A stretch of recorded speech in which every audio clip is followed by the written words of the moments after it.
আসসালামু আলাইকুম রহমতুল্লাহি ওবরাকাতুহ। ইন্নাল হামদুলিল্লাহ ওয়াসসালাতু ওয়াসসালামু আলা রাসূলিল্লাহ ওয়া বা'দ।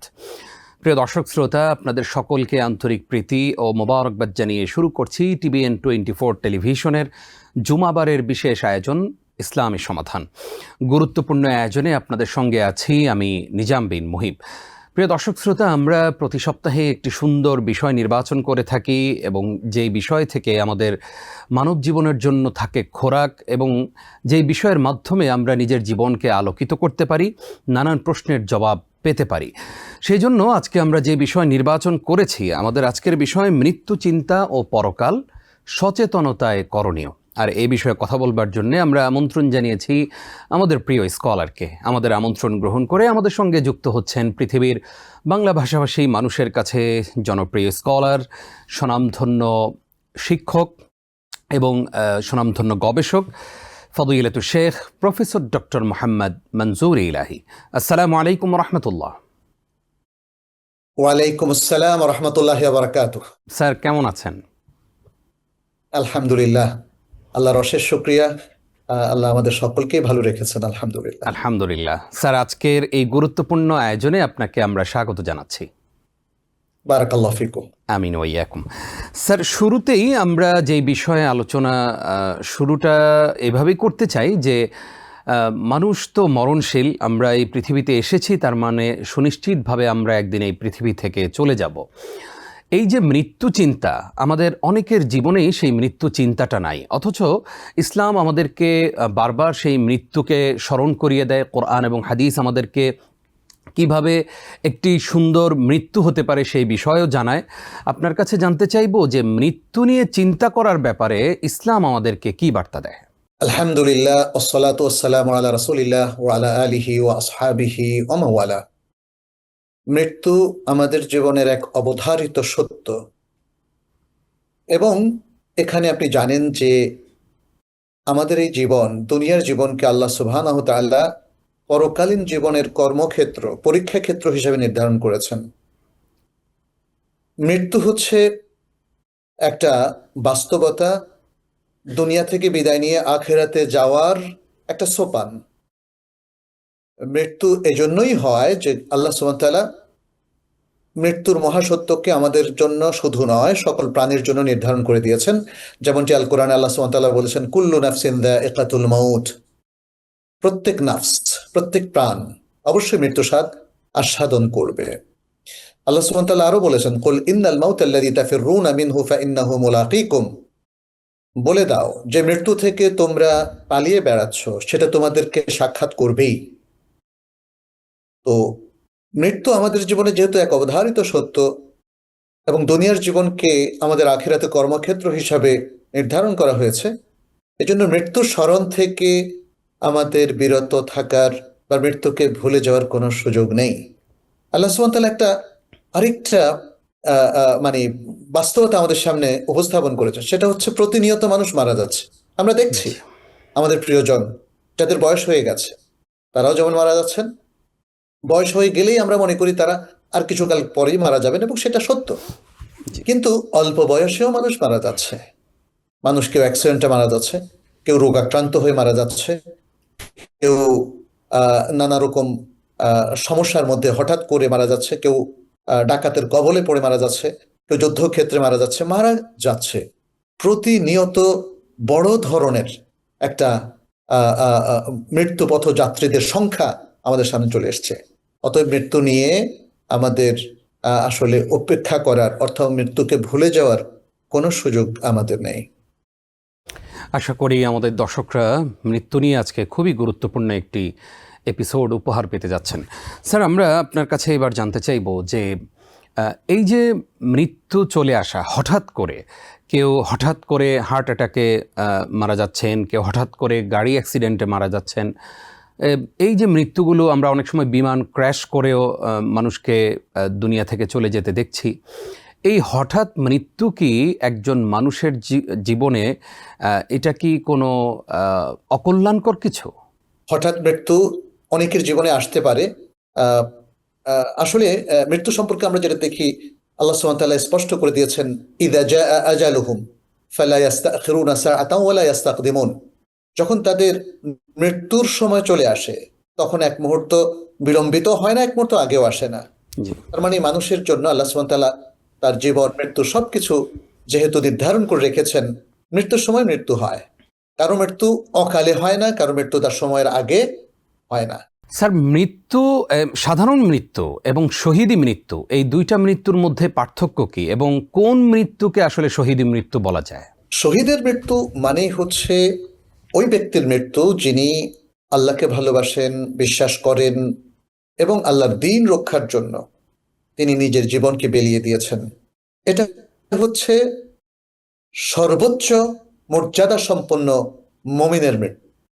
আল্লাহ সুবহানাহু ওয়া তাআলা যারা শাহাদাতের মৃত্যু পায় অথবা শাহাদাতের মৃত্যু আল্লাহ যাদেরকে তৌফিক দান করেন তাদের ব্যাপারে বলেন বাল আহিয়াউন, বরং তারা জীবিত, এবং বলেন যে ইনদা রাব্বিহিম ইউরযাকুন, তারা আল্লাহর কাছে রিজিক প্রাপ্ত।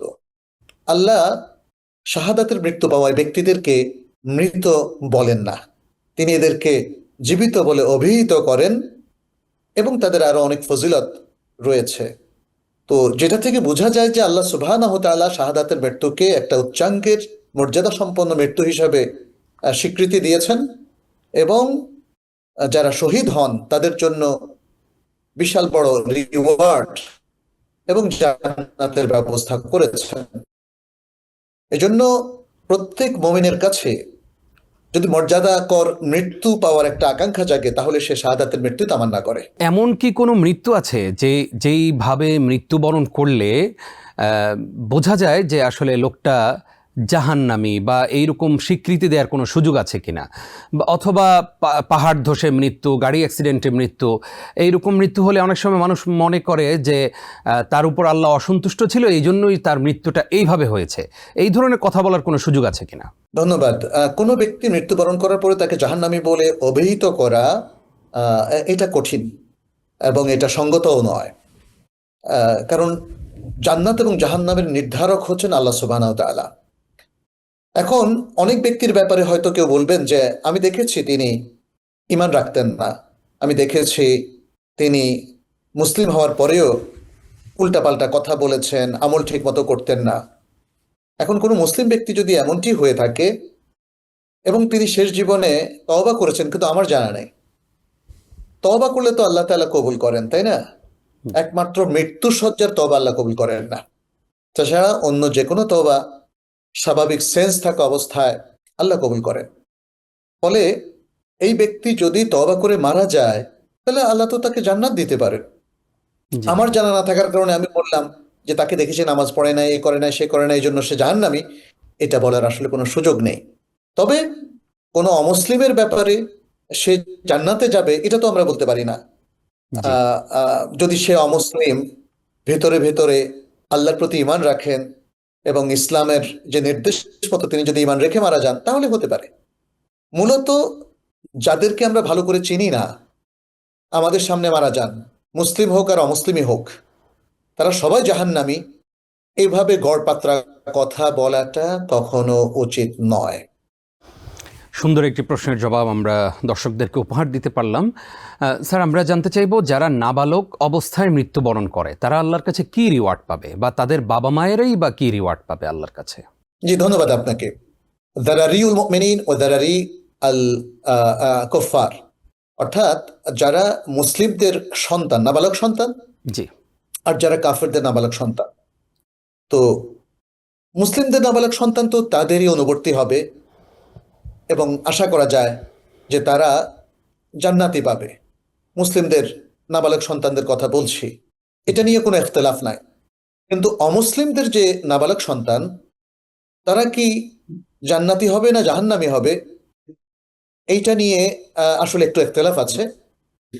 প্রত্যেক ব্যক্তির সন্তান তার অনুবর্তী হবে, এই আলোকে অনেকেই বলেছেন যে অমুসলিমদের সন্তান যারা কুফরির মধ্যে, শিরকের মধ্যে লিপ্ত, তাদের সন্তানও তো সেভাবে গড়ে ওঠার কথা, সেই হিসাবে তারা সেদিকে যাবে।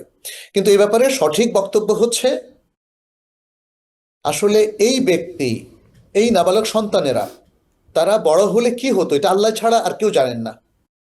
এই জন্য এটা আল্লাহর উপরেই আমাদের তাওয়াক্কুল করে ছেড়ে রাখতে হবে যে অমুসলিমদের সন্তান বড় হওয়ার পরে তারা আহ, আহ, কি হতেন, তারা কি মোমেন হতেন, ইমানের মধ্যে থাকতেন, তাহলে তারা জান্নাতি হবেন। আর যদি আল্লাহর ইলমে এটা থাকে যে তাদের মধ্যে কারা কারা কুফুরের মধ্যে, শিরকের মধ্যে লিপ্ত থাকবেন, তাহলে তারা তাদের এই ওই শিরক এবং মুশরিক এবং যারা অমুসলিম থাকে, কাফের, ইমানের বাইরে থাকে, তাদের গতিপথই তারা অনুসরণ করবেন। অতএব এখন থেকে তাদের ব্যাপারে আমাদের উচিত নয় যে আমরা ফাইনাল ফয়সালা দেব। জি, একজন মানুষের মৃত্যুর পর কি কি আফসোস করতে পারে? দুনিয়াতে যদি নামাজ না পড়েন, রোজা না রাখেন, আল্লাহর হুকুমগুলো যদি না মানেন, তাহলে মৃত্যুর পর তার কি আফসোস করতে হবে? জি, আল কোরআন এই আফসোসের চিত্র কিন্তু তুলে ধরেছে যে তারা বলবে রব্বির জিউন, ইয়া রব, মানে মৃত্যু দেখে তারা হতবাক হয়ে যাবে। তারা ভাববে, আরে এটাই তো আমাদেরকে বলা হয়েছিল, আমরা তো বুঝতে পারি নাই। তখন তারা আল্লাহর কাছে বলবে, হে আল্লাহ, আমাদেরকে ফেরত পাঠাও, হ্যাঁ, লাআল্লি আমালু সালিহা, তাহলে আমি ভালো কাজ করব, ভালো কাজ করে আবার তোমার কাছে ফিরে আসব, তখন তো আমি আমার রিওয়ার্ডেড হব, আমি জান্নাত পাবো, তাই না? কিন্তু আল্লাহ তাআলা তো মানুষকে একবারই মৃত্যু দেন, একটাই জীবন, একটাই মৃত্যু, ফিরে আসার কোনো সুযোগ নেই। মানুষ আফসোস করবে যখন আখিরাতে থাকবে, তার কঠিন অবস্থা, শাস্তি দেখে সে বুঝবে যে তার বড় ভুল হয়ে গেছে। একজন মোমেন যে ইমানের মধ্যে ছিল, ইমানকে প্র্যাকটিস করত, আল্লাহর ইবাদত সঠিকভাবে পরিপালন করেছে, তাকে এবং অন্যকেও তিনটা প্রশ্ন করা হবে প্রধানত। চতুর্থ প্রশ্ন অন্য একটা রেওয়ায়তে আছে। প্রথম তিনটা প্রশ্ন যেটা, সেটা হচ্ছে মান রব্বুকা, তখন সে বলবে রব্বি আল্লাহ, আমার রব আল্লাহ। তোমার রবকে? আমার রব আল্লাহ। মান মা দিনুকা, তোমার দিন কি? What is your religion? সে বলবে দিনই আল ইসলাম, আমার দিন ইসলাম। মান নবিয়ুকা, তোমার নবী কে? সে বলবে নবীজি মুহাম্মাদুন সাল্লাল্লাহু আলাইহি ওয়াসাল্লাম, আমার নবী মুহাম্মদ সাল্লাল্লাহু আলাইহি ওয়াসাল্লাম। তারপরে তাকে কোরআন সম্পর্কে জিজ্ঞেস করা হবে। এটা আরেকটা রেওয়ায়তে আমরা পাই, ভিন্ন আরেকটা রেওয়ায়তে, জি। যে কোরআন তেলাওয়াত করতো, কোরআনের নির্দেশনা অনুযায়ী জীবনযাপন করতো, সে কিন্তু বলবে এ হচ্ছে আল্লাহর কোরআন, আল্লাহর কিতাব, যে অনুযায়ী আমি জীবনযাপন করেছি।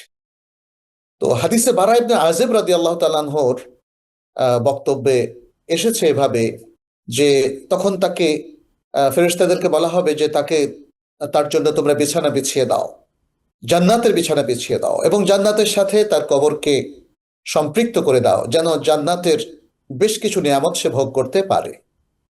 তখন ফেরেশতারা তাই করবেন। দ্বিতীয় ব্যক্তিকে জিজ্ঞেস করা হবে যে ইমান রাখতো না, ইমান বিরোধী অবস্থানে ছিল, আল্লাহ দ্রোহী ছিল। তাকে যখন জিজ্ঞেস করা হবে মান রব্বুকা, তোমার রবকে? সে বলবে হা হা লা আদ্রি, হায় হায় আমি তো জানি না। মা দিনুকা, তোমার দিন কি? সে বলবে হা হা লা আদ্রি, হায় হায় আমি তো এটাও জানি না।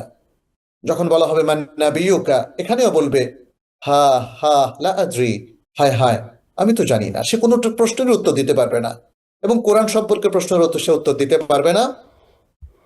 তখন তার ব্যাপারে ফেরেশতাদেরকে আল্লাহ তাআলা নির্দেশ দিবেন যে তার জন্য একটা বিছানা বিছিয়ে দাও, যেটা জাহান্নামের সাথে লিঙ্কড হবে, এবং জাহান্নামের কিছু আযাবের সাথে তাকে সম্পৃক্ত করে দাও। এভাবে মৃত্যুর পরে, কবরস্থ হওয়ার পরে, আলামুল বারজাখে যাওয়ার পরে, সবাই তো আর কবরস্থ নাও হতে পারে, জি, কাউকে জি। মাছে খেয়ে ফেলতে পারে, কেউ আগুনে ঝলসে যেতে পারে, মারা যেতে পারে, অঙ্গার হয়ে যেতে পারে। কিন্তু এটা হলো আলামুল বারজাখ, বারজাখী জীবন, যেখানে তাদেরকে এই প্রশ্নোত্তর করা হবে। তাদেরকে আল্লাহ সুবহানাহু ওয়া তাআলা পরকালে দেহ দিবেন এবং রূহ দিবেন, এবং তাদেরকে এই কবর থেকেই সুখ সম্ভোগের ব্যবস্থা করে দিবেন যদি সে প্রশ্নগুলোর উত্তর দিতে পারে। আর যদি প্রশ্নগুলোর উত্তর দিতে সে ব্যর্থ হয়, তাহলে জাহান্নামের শাস্তি তার সেই পুনরুত্থান দিবস পর্যন্ত, ময়দানে হাসরে উপস্থিত হওয়া পর্যন্ত তার জারি থাকবে। পরবর্তী তার অবস্থা আরো ভয়াবহ হবে। যার কবরে সুন্দর জান্নাতের সুবাতাস প্রবাহিত হবে, এটা তার জন্য একটা ভালো লক্ষণ। আর যার জাহান্নামের শাস্তি দিয়ে শুরু হবে তার কবরের জীবন, এটা তার জন্য খুবই দুর্ভোগের একটা কুলক্ষণ। জি, আল্লাহ তাআলা আমাদেরকে হেফাজত করুন, আমিন, এবং জান্নাতি মানুষদের অন্তর্ভুক্ত হওয়ার তৌফিক দান করুক, আমিন। স্যার, আমরা আসবো আপনার কাছে আবারও ইনশাআল্লাহ ছোট্ট একটি বিরতির পর। প্রিয় দর্শক, আপনারা দেখছেন TVN24 টেলিভিশনের জুমাবারের বিশেষ আয়োজন ইসলামী সমাধান। অনুষ্ঠানের এ পর্যায়ে সময় হলো ছোট্ট একটি বিরতির, সঙ্গেই থাকুন। আরও একবার স্বাগত। প্রিয় দর্শক, দেখছেন TVN24 টেলিভিশনের জুমাবারের বিশেষ আয়োজন ইসলামী সমাধান। স্ক্রিনে প্রদর্শিত নাম্বারে আমাদেরকে যে কোনো প্রশ্ন জানাতে পারবেন ইনশাআল্লাহ। আজকে আপনাদের প্রশ্নগুলোর জবাব দিবেন আমাদের প্রিয় স্কলার। আমরা আপনার কাছ থেকে এবার জানতে চাইব যে একজন মানুষের মৃত্যুর পর তার দাফন কাফনের কার্যক্রমটা কিভাবে করা উচিত। আমরা অনেক সময় দেখি যে বাবা মারা গিয়েছেন, সন্তান থাকেন ইউরোপে, সন্তানের জন্য অপেক্ষা করছে 5 দিন 10 দিন, এরপরে দাফন করছেন, অথবা আমেরিকায় মৃত্যুবরণ করেছেন, এই লাশ বাংলাদেশে নেওয়া হবে, তারপরে সেখানে দাফন হবে। আসলে একজন মানুষের মৃত্যুর পরে দাফন কাফন কার্যক্রমটা কিভাবে করলে সম্পূর্ণ সুন্নাহসম্মত বা শরিয়াসম্মত হবে? ধন্যবাদ আপনাকে। দাফন করা এটা মৃত্যু পরবর্তী প্রধান 4টা কাজের একটা। জি মৃত্যুর পরে মানুষকে সর্বপ্রথম যে কাজটা করতে হবে তাকে দাফনের ব্যবস্থা করা, তাদফিন বলা হয়। জি জি এটা হলো প্রথম কাজ। দেরি না করে যত দ্রুত তাকে কবরস্থ করা যায়, তাকে গোসল দিয়ে কাফন পরিয়ে শরিয়াসম্মতভাবে জি জি জানাজার পরে তাকে দাফন করা, কবরস্থ করা, এটাকে বলা হয় তাদফিন। এই পুরো কার্যক্রমকে বলা হয় তাদফিন।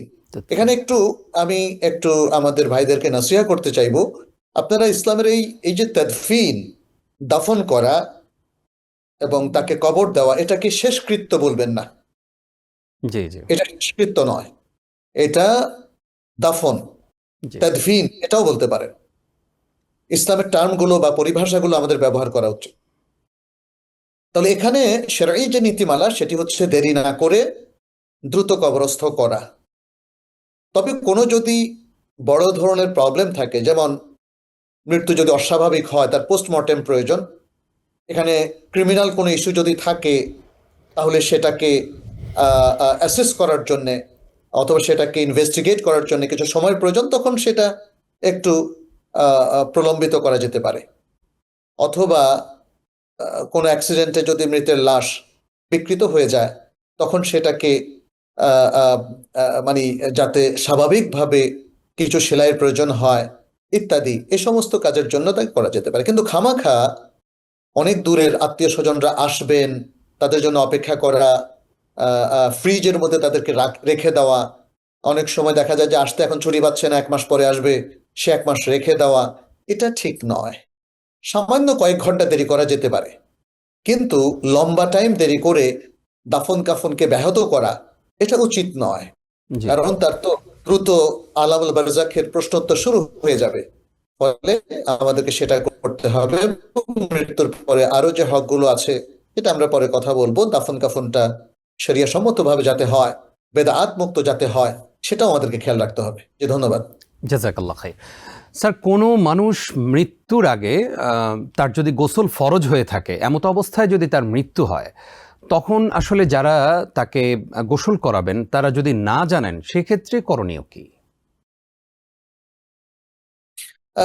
এটা তেমন কোনো সমস্যা নয়, কারণ সাধারণত কোনো মৃত ব্যক্তিকে গোসল না দিয়ে কবরস্থ করা হয় না।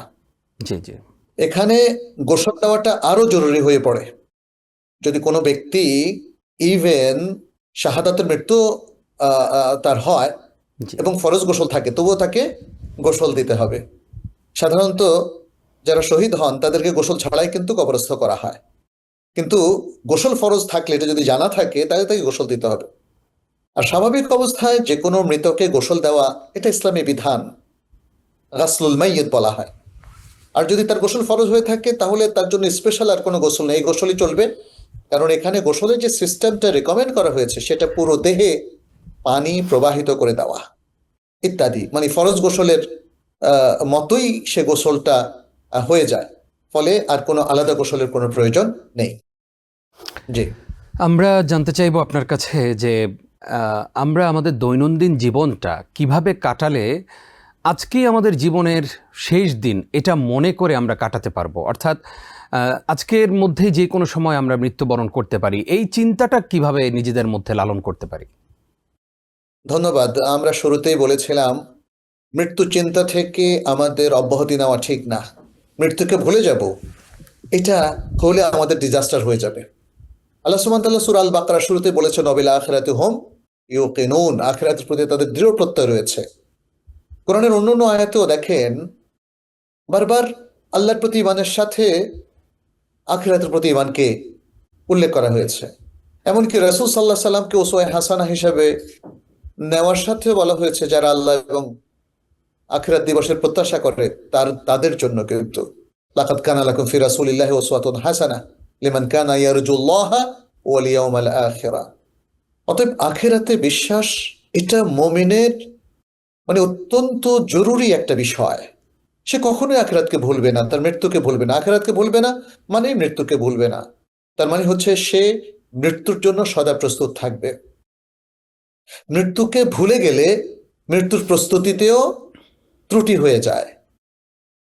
বরং প্রতিদিন রাতে আমরা যখন ঘুমাবো আমাদের উচিত হবে 2 রাকাত সালাত এমন ভাবে আদায় করা, হতে পারে এই ঘুমটাই আমার জীবনের শেষ ঘুম, আমি হয়তো আর জাগবো না, আমি আমার রবের সান্নিধ্যে চলে যাব। ফলে এটা জানার পরে যে এটাই আমার জীবনের শেষ সালাত, আমি সেভাবে যদি সালাতগুলো পড়ি, আমি সেভাবে যদি আজকে আমার দিনটাকে তৈরি করি, কাউকে কষ্ট দেব না, সবার কাছ থেকে আমি ক্ষমা চেয়ে নেব, আমি যে ভুলগুলো করেছি আল্লাহর কাছে তওবা করবো, ইস্তেগফার করব, জীবনটাকে যদি আমি সেভাবে গড়ে তুলতে পারি, তাহলে যে কোনো সময় মৃত্যু হলে কোনো মুমিনের কোনো লস হবে না, কোনো ক্ষতি হবে না। ক্ষতি হবে তখন যখন মৃত্যুকে আমরা ভুলে যাই, মৃত্যুর কোনো প্রস্তুতি নেওয়া হয় নাই, বরং পাপে নিমজ্জিত বা উল্টাপাল্টা জীবন, মা বাবার কে কষ্ট দেওয়া হলো, কারো কাছ থেকে ক্ষমা নেওয়া হলো না, তখন আখিরাতে সে যখন এভাবে যাবে তার জন্য কঠিন এক বাস্তবতা অপেক্ষা করবে। ফলে আপনি যেমনটি বলেছিলেন প্রশ্নে, আমাদের সেমনটি করতে হবে, তেমনটি করতে হবে যেন আমরা মৃত্যুর জন্য সদা প্রস্তুত থাকি। জি, আল্লাহ আমাদেরকে সে তৌফিক দান করুক, আমিন। স্যার, মৃত্যুর পরে কখনো কি এমন হতে পারে যে আমাদের সামাজিক যোগাযোগ মাধ্যমের post, comments, video, blogging, reels এগুলোর কারণে কখনো কখনো আমরা আযাব পেতে পারি? আবার ঠিক উল্টো করে বলতে চাইলে এগুলোর কারণেও আমরা সাদাকায়ে জারিয়া হিসাবে সওয়াব পেতে পারি? হ্যাঁ, অবশ্যই।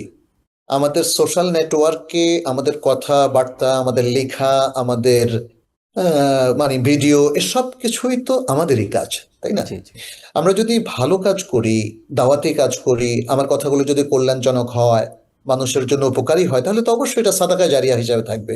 জি। এটা হচ্ছে মৃত্যু পরবর্তী সে আমলগুলোর মতো, যে আমলগুলো থেকে মানুষ উপকৃত হচ্ছে, মানুষ আলোকিত হচ্ছে, মানুষ জ্ঞান সমৃদ্ধ হচ্ছে, অবশ্যই এটা সাদাকা জারিয়া হবে। আর উল্টোটা হবে, যদি আমরা ফেসবুকে কিংবা সোশ্যাল নেটওয়ার্কগুলোতে খারাপ কিছু রেখে যাই, আমরা যদি ভালো মানুষদের অন্যায় সমালোচনা করি, আমরা যদি খারাপ কিছু শেয়ার করি, আমরা যদি অশ্লীল কোনো কিছু শেয়ার করি, আমরা যদি মিথ্যা কথা লিখি, মিথ্যা কথা বলি, তাহলে এটা গুনাহে জারিয়া হয়ে যাবে। আমাদের উচিত সাবধান হওয়া, ভালো কাজগুলো যেন আমরা রেখে যেতে পারি সেই চেষ্টা করা, এবং মন্দ কাজগুলো থেকে যেন আমরা বিরত থাকতে পারি সেরকমই প্রচেষ্টা রাখা। আল্লাহ আমাদেরকে তৌফিক দান করুন, আমিন। স্যার, আমরা জানতে চাইবো যে পরকালীন জীবনটা যদি আমরা সুন্দর করতে চাই তাহলে অনেকগুলো আমলের কথা, কাজের কথা আপনি বলেছেন, কিভাবে মৃত্যু প্রস্তুতি নিতে হয় সেটাও বলেছেন, কিন্তু কেয়ামতের দিন আমরা সর্বপ্রথম কোন প্রশ্নের সম্মুখীন হব? কিয়ামতে আমরা কোন প্রশ্নের সম্মুখীন হব, এটা কিন্তু কোরআন বহু আলোচনা করেছে। কোরআন যেমন সূরা নাজিআতের মধ্যে বলেছে, فأما من طغى وآثر الحياة الدنيا فإن الجحيم هي المأوى। যারা এই পৃথিবীতে সীমালঙ্ঘন করেছিল এবং দুনিয়ার জীবনকে প্রাধান্য দিয়েছিল, মনে করছে দুনিয়ার জীবনই আমার আসল জীবন, এবং দুনিয়ার জীবনের জন্য নিজের সকল প্রচেষ্টা, চিন্তা ভাবনা সব বিনিয়োগ করেছিল, দুনিয়ার জৌলুসের জন্য, দুনিয়ার বিত্ত বৈভবের জন্য সে হারাম পর্যন্ত করে ফেলেছিল, এটাই হলো সীমালঙ্ঘন। তাহলে তার অবস্থা হবে জাহান্নাম, সে জাহান্নামে যাবে। হ্যাঁ, ফাইনাল জাহিমা হিয়াল মাওয়া, তার আশ্রয়স্থল হবে, তার আবাসস্থল হবে জাহান্নাম। ওয়া আম্মা মান খাফা মাকামা রাব্বিহি ওয়া নাহা আন-নাফসা আনিল হাওয়া ফাইনাল জান্নাতা হিয়াল মাওয়া। আর যে ব্যক্তি তার রবের সামনে দাঁড়ানোকে ভয় করবে, কারণ রবের সামনে তাকে দাঁড়াতে হবে, রবের সামনে অবশ্যই তাকে দাঁড়াতে হবে, ওয়াম্মা মান খাফা মাকামা রাব্বিহি ওয়া নাহা আন-নাফসা আনিল হাওয়া। এবং যেহেতু আল্লাহর সামনে তাকে, রবের সামনে তাকে দাঁড়াতে হবে, সে কি করলো? সে নিজের নফসকে, নিজের প্রবৃত্তিকে নিয়ন্ত্রণ করলো, নিজের প্রবৃত্তিকে খারাপ কাজ থেকে বিরত রাখলো। ফাইন্নাল জান্নাতা হিয়াল মাওয়া, তাহলে জান্নাত হবে তার আবাসস্থল, আবাসভূমি, তার থাকার জায়গা। এখানে আল্লাহ সুবহানাহু ওয়া তাআলা আরো কিন্তু আমাদেরকে স্মরণ করে দিয়েছেন, ফাম্মা যেটা সূরা আয-জিলজালের মধ্যে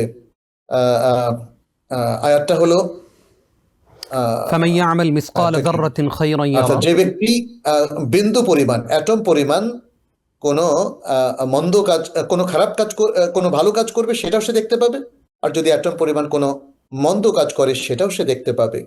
অতএব আল্লাহর সামনে আমাদের একটা কঠিন অবস্থায় দাঁড়াতে হবে।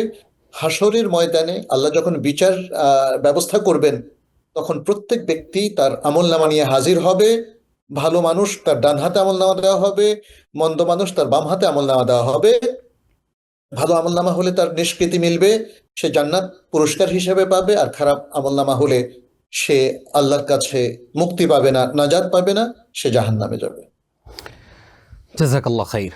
স্যার, কোরআনের একটি আয়াত রয়েছে যে ইন্নাস সামআ ওয়াল বাসারা ওয়াল ফুআদা কুল্লু উলাইকা কানা আনহু মাসউলা। এই আয়াতকে সামনে রেখে আমরা কিভাবে কিয়ামতের কথা স্মরণে রাখতে পারি? এটা খুবই চমৎকার একটি আয়াত, সূরা আল ইসরা তথা বনী ইসরাইলের মধ্যে আল্লাহ তাআলা উল্লেখ করেছেন, ইন্নাস সামআ ওয়াল বাসারা ওয়াল ফুআদা কুল্লু উলাইকা কানা আনহু মাসউলা, যে তার শ্রবণ যন্ত্র, তার দৃষ্টি এবং তার অন্তর, এই সব কিছুকে জিজ্ঞেস করা হবে। সে কানকে কোন কাজে ব্যবহার করেছে, সে তার দৃষ্টিকে কোন কাজে ব্যবহার করেছে, এবং সে তার অন্তরকে কোন কাজে ব্যবহার করেছে। কারণ এগুলো হচ্ছে মানুষের মেন ইনস্ট্রুমেন্ট। সে তার অন্তর দিয়েই কিন্তু পৃথিবীতে সমস্ত চিন্তা ভাবনা এবং সে ডিসিশনগুলো মেক করে তার অন্তর দিয়ে। ফলে সে যদি ভালো ডিসিশন মেক করে তাহলে তো সে তার জিজ্ঞাসায় উতরে যাবে।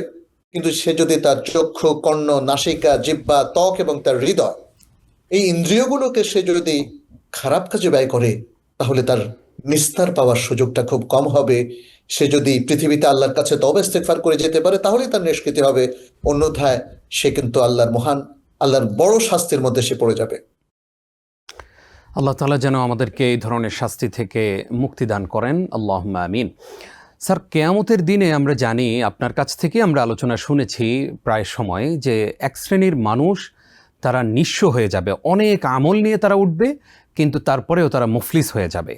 এই মানুষগুলো কারা? ধন্যবাদ। এটি একটি বিশুদ্ধ হাদিসে এসেছে। নবী সাল্লাল্লাহু আলাইহি ওয়াসাল্লাম একবার সাহাবাদেরকে জিজ্ঞেস করলেন, মানিল মুফলিস, মুফলিস কে? তো তারা তো বললো যে যার টাকা পয়সা নাই। বলছে না না, কিয়ামতের দিন মুফলিস হচ্ছে সেই ব্যক্তি যার অনেক নামাজ, অনেক সিয়াম, অনেক বড় বড় ভালো ভালো আমল থাকবে, কিন্তু তাকে জাহান্নামে নিয়ে যাওয়া হবে। তার মানে হচ্ছে সে হালাল হারাম বাছ বিচার করতো না, সে অন্যায় কাজে লিপ্ত থাকতো। শুধু ব্যক্তিগত কিছু আমল করেছে, শুধু ব্যক্তিগত আমল করে আল্লাহর কাছে পার পাওয়া যাবে না, বরং তাকে মানুষের অধিকার, তাকে সমাজের অধিকার, তাকে সামাজিক দায়িত্ব, ইসলামের যে আরো অনেকগুলো দিনই দায়িত্ব আছে, সেগুলো তাকে পরিপালন করতে হবে। তাহলে সে আর মুফলিস হবে না। তখন তার এই সালাত, সওম, ব্যক্তিগত যত আমল, এগুলো আরো মাল্টিপ্লাইড হয়ে যাবে। এগুলোর মাধ্যমে আল্লাহর কাছে তার মর্যাদা বাড়বে। কিন্তু শুধু অল্প কিছু ব্যক্তিগত আমল দিয়ে আল্লাহর কাছে পার পাওয়া যাবে না। তাকেই বরং মুফলিস বলা হয়েছে, যে এত কিছু থাকার পরেও সে কিন্তু মুফলিস, অর্থাৎ এমন ব্যক্তি যার কোনো টাকা পয়সা, ধন সম্পদ, ধন দৌলত, আমল কিছুই নাই। আল্লাহ তাআলা আমাদেরকে নিঃস্ব হওয়া থেকে সেদিন যারা মুফলিস হবে তাদের অন্তর্ভুক্ত যেন না করেন, আল্লাহুম্মা আমিন। স্যার, আমরা জানতে চাইব যে এই সময়টাতে আমাদের তরুণ যুবকদেরকে, আমাদের তরুণীদেরকে, আমাদের ছোট ভাই বোনদেরকে, এমনকি আমাদের নিজেদেরকেও কিভাবে আখিরাতমুখী জীবন আমরা গঠন করতে পারি, আমরা একদম শুরুটা কিভাবে করতে পারি? আমরা তো এখন দুনিয়াবী চিন্তা চেতনায় মত্ত হয়ে আছি, সম্পদের মোহে নিজেদেরকে আমরা এতটাই সম্পদের মোহে আমরা আছি যে আরেকজনকে বিপদে ফেলে হলেও, আরেকজনকে কষ্ট দিয়ে হলেও নিজের সম্পদ অর্জনে আমরা ব্যস্ত আছি, এবং অন্যায়ভাবে মানুষের সম্পদগুলো গ্রাস করছি, এতিমের সম্পদ গ্রাস করছি। এবং গুনাহ করে আমরা হতাশ, ফিরে আসতে চাই রবের কাছে, ফিরে আসতে চাই সব গুনাহ ছেড়ে আল্লাহর কাছে, যেন আমি জান্নাতি হতে পারি। একদম আমরা ওই হাদিসটাকেও সামনে রাখতে পারি যে একজন হাজি সাহেব মাবরুর হজ করার পরে আল্লাহ তাআলা তাকে জান্নাত ব্যতীত অন্য কোনো পুরস্কার দিচ্ছেন না। এমন করে নিজের জীবনটাকে আমরা সাজাতে চাই। আপনার কাছে ঠিক শুরুটা কিভাবে করতে পারি সেই নাসিহা চাচ্ছি। ধন্যবাদ। আমাদের আশা ভরসার জায়গা আমাদের তরুণ তরুণীরা, মুসলিম উম্মার ভবিষ্যৎ তারা। তো তাদেরকে আমরা চাইবো যে তারা এমন একটা তারবিয়া বা এডুকেশন সিস্টেমের উপর তারা গড়ে উঠুক, যাতে তারা রবকে ভুলে না যায়, যাতে তারা জান্নাতের কথা ভুলে না যায়, যাতে তারা জাহান্নাম থেকে মুক্তির পথ ভুলে না যায়। সেভাবে তাদের একটা তারবিয়াত প্রয়োজন, সেভাবে তাদের একটা জীবন ধারা প্রয়োজন। এবং এই জন্যে আমাদের বড়দেরকেও যেমন দায়িত্ব পালন করতে হবে, আমাদের তরুণদেরকে গুরুত্ব দিতে হবে। তাদেরকে আধুনিক যে শিক্ষা ব্যবস্থা তার কাছে ছেড়ে দেওয়া যাবে না। তাদেরকে কোরআনমুখী করতে হবে, তাদেরকে হাদিসমুখী করতে হবে, তাদেরকে ইসলামের চমৎকার তারবিয়ত দিতে হবে, তাদেরকে আল্লাহর সাথে, রবের সাথে কানেক্টেড করতে হবে। যদি আমরা সেভাবে করতে পারি এবং তারা আখিরাত বিষয়ে আলোচনা শুনতে পায় এবং কিয়ামতের আগের আলামতগুলো নিয়ে তাদের সামনে আলোচনা করা হয় এবং গায়েবী তারা যদি অর্জন করতে পারে, আমার বিশ্বাস তরুণ তরুণীদের মধ্যে সেই আমাদের সমাজের কাঠামোকে ইতিবাচকভাবে বদলে দিবে, আমাদেরকে নেতৃত্ব দেবে এবং আমাদের মুসলিম উম্মাহকে আরো শক্তিশালী করে গড়ে তুলতে পারবে ইনশাআল্লাহ। ইনশাআল্লাহ। জাযাকাল্লাহ খাইর স্যার। অনেকগুলো গুরুত্বপূর্ণ প্রশ্ন আপনাকে আজকে আমরা করতে পেরেছি এবং তার চমৎকার চমৎকার জবাব এবং শরীর শিউরে ওঠে এমন কিছু বার্তা আপনি আমাদের কাছে পৌঁছে দিয়েছেন। আজকের এই গুরুত্বপূর্ণ আয়োজনটুকুতে আপনি সময় দেওয়ার জন্যে, আমাদেরকে আলোকিত করবার জন্যে আপনাকে অসংখ্য ধন্যবাদ জানাচ্ছি। প্রিয় দর্শক, মৃত্যু আমাদের একদিন চলেই আসবে। আমরা কেউ জানি না কে আগে আমরা মৃত্যুবরণ করব, কে পরে মৃত্যুবরণ করব। আমরা সবাই এমন অনেক মানুষের জানাজা পড়েছি যারা সদ্য পৃথিবীতে জন্ম নিয়েছে, এমন অনেকের জানাজা পড়েছি যাদের বাবা তাদের সন্তানের লাশ কাঁধে নিয়ে সন্তানকে দাফন করেছে। তাই আসুন না মৃত্যুর জন্য নিজেকে প্রস্তুত করি। এই যে আজকের এই পৃথিবীতে এত হানাহানি, এত মারামারি, মানুষে মানুষে আমরা রোষানল ছড়িয়ে দিচ্ছি, এগুলো দিন শেষে আমার জন্যই কাল হয়ে দাঁড়াবে। দিন শেষে আমি আপনি একাই এই পৃথিবী ছেড়ে চলে যাব। যেদিন আমি চলে যাব সেদিন আমার সাথে আমার আমল ছাড়া, সাদা দুটো কাফন ছাড়া আর কিছুই কিন্তু যাবে না। এবং in the day of judgment, কেয়ামতের সেই ভয়াবহতম দিনে আমাকেই আমার আমল নামা পড়ে শোনানো হবে বা দেখানো হবে যে কেয়ামতের দিন দুনিয়াতে থাকা অবস্থায় আমি কি কি আমল করেছি। তাই আসুন আমরা ভালো কাজে প্রতিযোগিতা করি, মানুষকে সহযোগিতা করি, আল্লাহর হুকুমগুলো পরিপূর্ণভাবে পালন করি। বিশেষ করে আমাদের বোনদের প্রতি আমাদের বিনীত আবদার থাকবে যে আপনাদের জান্নাতে যাওয়া অনেক বেশি সহজ। আপনার স্বামীর খেদমত, আল্লাহর হুকুমগুলো পালন করা, সন্তানের দেখভাল করা এবং সর্বোপরি আপনি যদি মৃত্যুর আগে এমন একটি জীবন গঠন করতে পারেন যেই জীবনে কাউকে আপনি কষ্ট দেন নাই, যাদেরকে কষ্ট দিয়েছেন তাদের কাছ থেকে ক্ষমা চেয়ে নিয়েছেন, তাহলে আশা করা যায় মৃত্যু পরবর্তী জীবনটা আপনার অনেক বেশি সুন্দর হয়ে যাবে। তাই আল্লাহর কাছে আমরা সবাই কায়মনোবাক্যে এই দোয়া করব যে আল্লাহ রাব্বুল আলামিন যাদেরকে জান্নাতি মানুষ হিসেবে কিয়ামতের দিন উঠাবেন, যাদেরকে তিনি সুপারিশ করবেন, জান্নাতে যাওয়ার জন্য পারমিশন দেবেন, নবী সাল্লাল্লাহু আলাইহি ওয়াসাল্লাম যাদের জন্য সুপারিশ করবেন, সেই মানুষদের অন্তর্ভুক্ত যেন রব্বে কারীম আমাকেও করে নেন। আল্লাহুম্মা আমিন।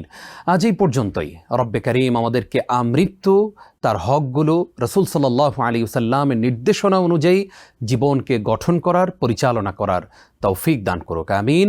হাযা মা ইনদি ওয়াল ইলমু ইনদাল্লাহ। ওয়াসসালামু আলাইকুম ওয়া রাহমাতুল্লাহ। TBN 24 টেলিভিশন দেখতে আজই কল করুন 7187776556। লগ ইন করুন www.totalcablebd.com। নিউ ইয়র্ক থেকে সম্প্রচারিত TBN 24 টেলিভিশন বিশ্বজুড়ে বাঙালির কণ্ঠস্বর।